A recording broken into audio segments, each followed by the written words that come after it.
Hey listeners, this is Mike Morford, co-producer of Beyond Bizarre True Crime, and I'm excited to tell you about a new podcast collaboration I'm part of and producing for this network, AbJack Entertainment, and I'd love for you to check it out. It's called Campus Killings, and it's out right now. Campus Killings is researched and written by my friend and frequent collaborator, Jess Betancourt. She hosts DNA ID, and she also co-hosts Missing Persons with me, as well as co-produces other AbJack shows, including Scene of the Crime and Beyond Bizarre True Crime. Campus Killings is hosted by our friends, Drs. Meghan Sacks and Amy Shlosberg, who currently host Women in Crime.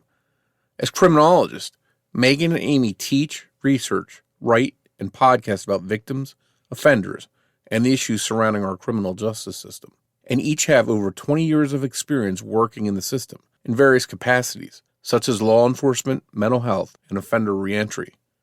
In each episode of Campus Killings, Meghan and Amy dive into some of the most shocking and tragic murders to happen on school grounds and provide their analysis as both educators and trained criminologists. They discuss what went wrong and what could have been done differently to prevent the tragic outcome. I'd like to play you a short preview of Episode 1 of Campus Killings, covering the murder of Jean Cleary, and after you listen, go over and subscribe to it on your favorite podcast app to hear the full episode. Episode 1 is out right now, as is a bonus episode covering Amy Bishop, a college professor who resorted to violence after not getting tenure at her university. If you like any of the true crime podcasts from AbJack Entertainment, I think Campus Killings will be right up your alley, so be sure to check it out. Thanks for listening, and enjoy this preview, and we'll see you back here soon.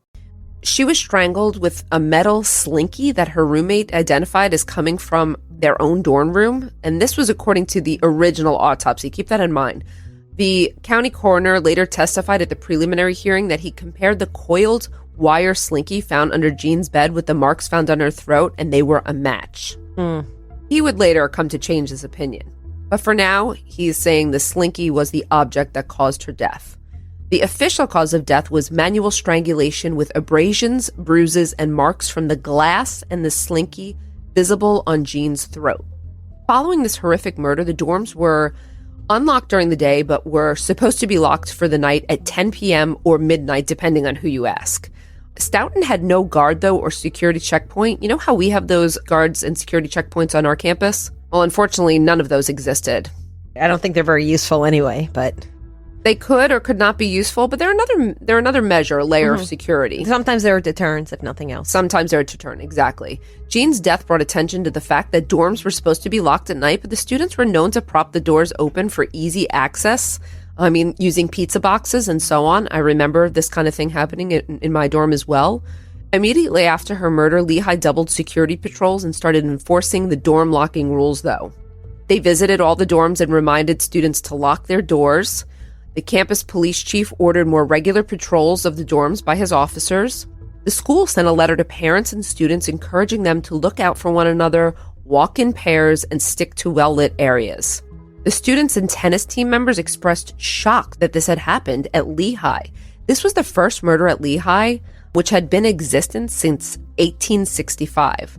Oh, wow. Yeah, I think everyone was really surprised by this. The students were scared, and the impact on their lives was permanent.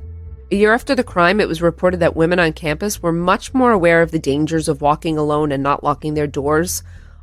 The dorm doors were never really propped open anymore, except by seemingly clueless freshmen who were soon lectured about the murder. So it was just the incoming people. Everyone really, smartened up and locked down.